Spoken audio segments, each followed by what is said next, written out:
Bonjour, vous êtes les bienvenus dans ma chaîne.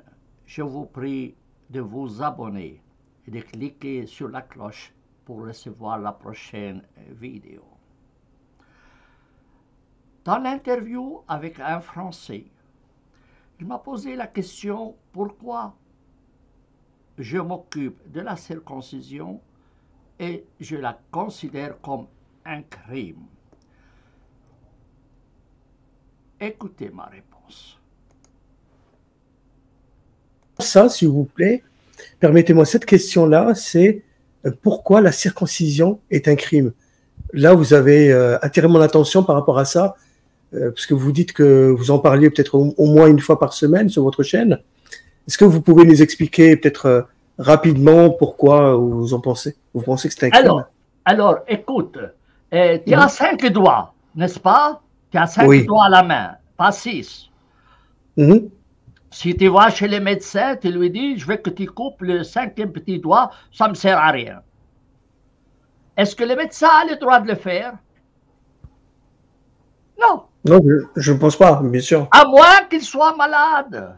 Exactement. Si le doigt est malade, on peut même te couper l'oreille ou le nez, s'il est gangréné. On peut te couper le pied, si c'est gangréné. Mais si le corps humain n'est pas malade, on n'avait pas le droit de les toucher. Mais j'ai une question à te poser.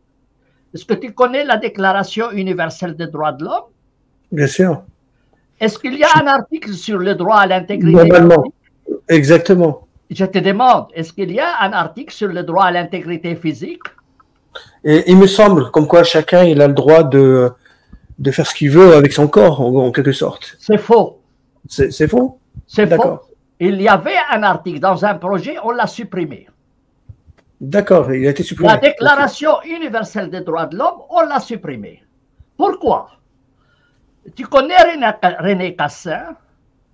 René Cassin, oui. C'est un grand juriste juif qui était dans la résistance française, qui était chargé de la rédaction de la Déclaration universelle des droits de l'homme. Et il y avait un projet, dans les projets, un article sur le droit à l'intégrité physique. Quand il a été nommé, il l'a supprimé. Pourquoi? Parce qu'il ne veut pas qu'on l'utilise contre les Juifs. D'accord, ok. Tu comprends? Mais c'est un guignol. C'est un criminel. Parce qu'il porte atteinte aux enfants. Et tout le monde, aucun professeur ne sait cela, que la Déclaration universelle n'a pas d'article sur le droit à l'intégrité physique. Tu vois les problèmes. Alors moi, je considère la circoncision masculine et féminine comme un crime, à moins qu'il y ait une raison. Tu n'as pas... Alors, je te raconte une histoire. Il y a un Français qui me téléphone un jour au bureau, il me dit, cher monsieur, vous êtes un expert en circoncision. Je dis oui. Eh bien, dites-moi, je veux me faire circoncire, je veux me faire circoncire. Je dis, quel âge tu as? Il me dit 35 ans. Je dis, oui, tu te fais circoncire, tu m'invites et je te porte une bouteille de champagne. Il me dit, mais j'ai pensé que tu étais contre. Ah non, tu m'as mal compris. Moi, je suis contre la circoncision des enfants. Mais tu as 35 ans, tu as le droit à la folie. Si tu veux te couper le pénis, c'est ton droit. De quoi je me mêle? Et on va faire une fête, plus on est fou, plus on rira. Mais tu n'as pas le droit de toucher au corps d'autrui. Vous comprenez? Et la grande plaisanterie, c'est qu'en fait, il y a 4 sortes de circoncision féminine. 4 masculines et 4 féminines. 4 masculines et 4 féminines. Une de ces 4, c'est d'enlever toute la peau du pénis comme une banane. On enlève toute la peau. Il me dit, puisque tu me dis, j'ai le droit de me circoncire, quelle forme tu me conseilles? Du tant que tu enlève toute la peau. Il lui dit, à quoi bon?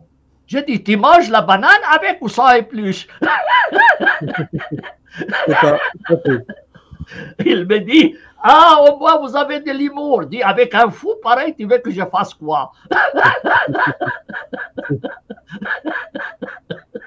Donc, vous avez bien spécifié comme quoi il y a une différence entre la circoncision pour les enfants et celle pratiquée, on va dire, d'une façon consentante quand on est adulte. Voilà, c'est ça. Oui, si je vais couper mon oreille, qui va l'interdire. Mais un médecin n'a pas le droit de le faire, sauf si c'est malade. S'il n'est pas malade, il ne peut pas couper ton petit doigt. Il est punissable. On n'a pas le droit de toucher à l'intégrité physique. Mais s'il y a une maladie, on peut te couper l'oreille, tout le pénis, même les testicules, la jambe, tout ce que tu veux. Mais un enfant qui n'a aucun problème de santé, tu n'as pas le droit de le toucher. Ce n'est pas ton corps. Ce n'est pas ton corps. Il faut respecter l'ordre. Et en plus, docteur, paraît-il qu'il y a un traumatisme quand un enfant... Bien sûr, mais bien sûr, moi j'ai écrit un ouvrage de 500 pages sur la circoncision. J'ai travaillé, et tiens-toi bien, tu es bien assis. Oui. Alors, j'ai travaillé 7 ans, utilisant 600 sources en 5 langues. C'est l'ouvrage le plus fameux. Ça ne sert à rien d'être modeste quand on est les meilleurs, on est d'accord. Alors, c'est l'ouvrage le meilleur qui existe dans toutes les langues. Je conseille chacun, avant de commettre ces crimes, de le lire. De le lire.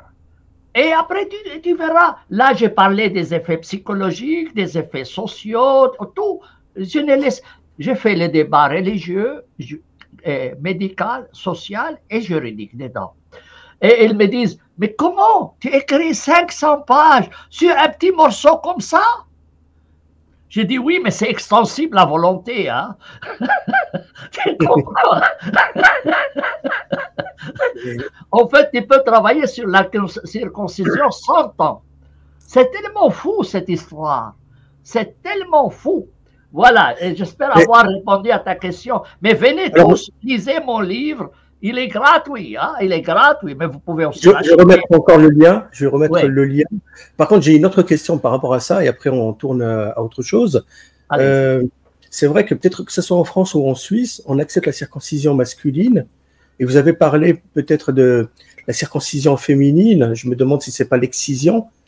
Et pourquoi n'est-elle pas acceptée, étant donné qu'on accepte l'un, mais pas chez la femme? Alors, on a changé des noms au cours des siècles. On a tous appelé cela circoncision. Après, on a dit circoncision pour les garçons, excision pour les femmes. Et après, on a dit non, circoncision pour les garçons, mutilation pour les femmes. Parce qu'on ne voulait pas comparer les deux. Bien. Donc, maintenant, je te dis, il y a 4 masculines et 4 féminines. 4 formes masculines et 4 féminines. Si tu veux, une fois, je vais te donner une conférence en longueur et en largeur. Alors, pourquoi on accepte la circoncision masculine et on refuse la féminine? Tu veux que je te donne la réponse de l'OMS, de l'Organisation mondiale de la santé? Oui. Alors, je te la donne. Et j'ai été voir Leila Mehra, responsable du programme protection de la famille au sein de l'OMS. Je dis, pourquoi, charmante dame, et c'est une femme médecin indienne, pourquoi vous êtes contre la circoncision féminine, mais pas contre la masculine? Tu sais qu'est-ce qu'elle m'a répondu? Ah, j'aimerais bien savoir. Hein. Ah, je la donne. Dit, cher messieurs, la circoncision masculine, c'est dans la Bible. Tu veux avoir des problèmes avec les Juifs? D'accord. Alors, je peux te dire une chose. Quand j'ai écrit mon ouvrage 500 pages, je l'ai présenté à la faculté de théologie ici à Lausanne. Je voulais avoir un titre. Moi, j'ai déjà assez de titres. Je n'ai pas envie de tapisser mon mur avec des certificats. J'ai déjà assez de titres.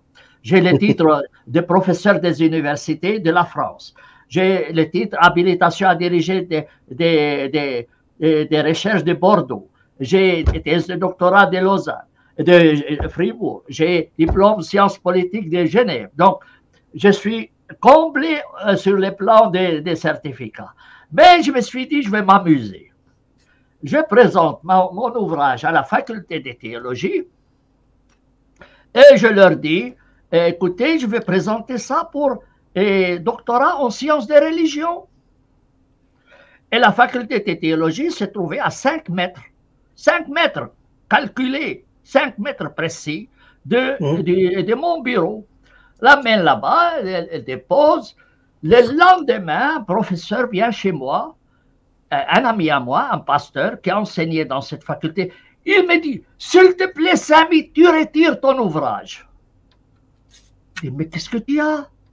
Mais qu'est-ce que tu as? C'était un copain à moi. Je le connaissais, on s'est tutoyé. Ah non, non, on ne veut pas ces livres dans notre faculté. Et pourquoi? Mais tu vas détruire notre faculté. Je dis, diable, mon ouvrage va détruire ta faculté, ça ne vaut pas grand-chose ta faculté. Mon ouvrage détruira ta faculté. Elle dit oui, si on accepte ton ouvrage qui est parfait, mais on aura les juifs contre nous, on aura les musulmans, on aura les fanatiques protestants, et tu vas détruire notre faculté par charité. Puisque tu es chrétien, retire ta demande. Je l'ai retirée. Alors, je l'ai envoyé à la faculté de droit de Saint-Gall, de Bâle. Mais tu sais très bien, Bâle, c'est la capitale des sionistes. Premier congrès sioniste mondial. J'ai envoyé à la faculté de droit, et je connaissais la doyenne, une amie à moi. Quand je lui avais parlé au début, il m'a dit, oui, c'est bien, présente-moi ce livre pour avoir un doctorat, je ne sais pas quoi. D'accord. 3 jours après, il m'écrit, cher monsieur, je dois refuser votre livre parce qu'il est pornographique. Écoutez, je lui ai dit, c'est pas ma faute si ça concerne le pénis. Vous voulez pas quand même que je dise qu'il coupe l'oreille? Mais évidemment, tout le monde a peur. Je vous ai dit que j'ai traduit la constitution suisse en arabe à la Confédération, et à la demande de la Confédération.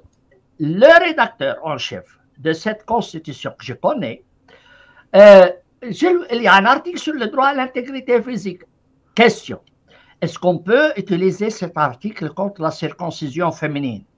Mais bien sûr, la circoncision féminine, c'est une atteinte à l'intégrité physique, c'est contre la constitution suisse. Dis bravo, très bien. Et maintenant, une autre question. Dis quoi? Est-ce qu'on peut l'utiliser contre la circoncision masculine? Il me regarde fâché. Je vois, tu cherches des problèmes avec les juifs, hein? Il me dit ça. J'ai dit, mais non, moi je vous pose une question juridique. Ah non, vous cherchez des problèmes avec les juifs. Cher monsieur, vous connaissez le pape à Rome?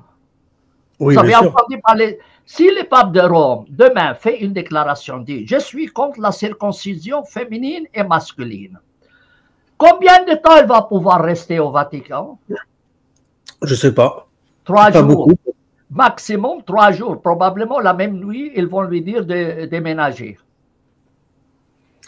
Si vous me permettez, ça me rappelle un petit peu l'histoire du halal. Il y a plus d'une dizaine d'années, il voulait supprimer, on va dire, il y avait une grosse polémique par rapport à halal. Et à un moment donné, il y avait le grand rabbin de France qui avait dit, en gros, que si vous touchez au halal, vous touchez forcément au marché cachère, donc pas touche au halal. Donc du coup, ils ont reculé, ils ont plus trop parlé du halal parce que ça touche le cachère. Voilà. Mais bien sûr. Cachère, voilà. Vous savez que moi j'ai lutté contre un projet pour la mise à mort des animaux en Suisse. J'ai fait échouer un projet fédéral. Les pauvres paysans qui est devant vous, j'ai fait échouer un projet fédéral. Mais une fois, je vais vous raconter ça. Je connais ça et j'ai participé à un colloque en France sur la viande halal. Je dis, oui, voilà les problèmes. Les problèmes, ce n'est pas du côté musulman, c'est du côté juif. C'est comme ça. Vous connaissez Madame Merkel? Vous connaissez Madame Merkel? Très sympathique. Elle a ouvert alors, je vais vous répondre d'une façon sincère. Moi, je pense que je vais connaître le Mossad dès ce soir. Oui. De votre intervention. Mais oui, mais oui, Je vais mais oui. peut-être connaître la police. Mais s'il vous plaît, tenez-moi au courant. Comme ça, on fait un casus belli. Je vais t'acheter derrière vous. Mais oui, mais oui, mais oui, mais oui. Oui, oui, Alors, concernant Madame Merkel. alors Je vous écoute. Merkel, et vous Oui. connaissez la constitution allemande, il y a la séparation des pouvoirs. Vous Mhm. connaissez la séparation des pouvoirs? Bien sûr, Pouvoir bien sûr. exécutif, pouvoir judiciaire, pouvoir législatif. Législatif. Bien sûr. Et il n'est pas permis qu'un intervienne dans l'affaire de l'autre. Vous êtes Oh, ça d'accord? se fait souvent, assez souvent en France. Hein. Non, non, non, non. Oh, il y a la séparation des pouvoirs dans la constitution allemande. Alors, bref, il y a un jugement d'un tribunal allemand qui touchait un petit peu la circoncision masculine. Hurlement général, Merkel en personne a annulé la décision du tribunal. Mhm. C'est clair, c'est clair. Bien, alors passons à autre chose parce que je ne veux pas que simplement que tu aies les Mossad, j'aimerais aussi que vous ayez le cheikh de l'Azhar, le cheikh de la mosquée de Paris derrière vous, comme ça au moins il Oh, fait un merci. contrepoids. Je vous remercie beaucoup. Hein.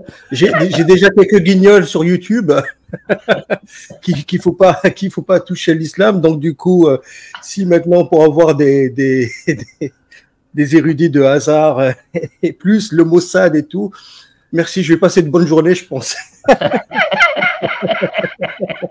Je vais faire attention à moi. Mais si vous avez tout le monde contre vous, ça veut dire que vous êtes dans la vérité.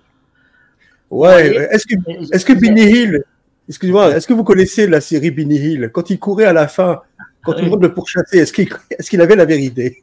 C'est ça que je me pose. Oui. Or, tout le monde le coursait. D'ailleurs, vous savez, l'imam Ali, il dit maudit soit la vérité, tu n'as me laissé aucun ami. Ali, celui qui a créé Les chiites. chiites.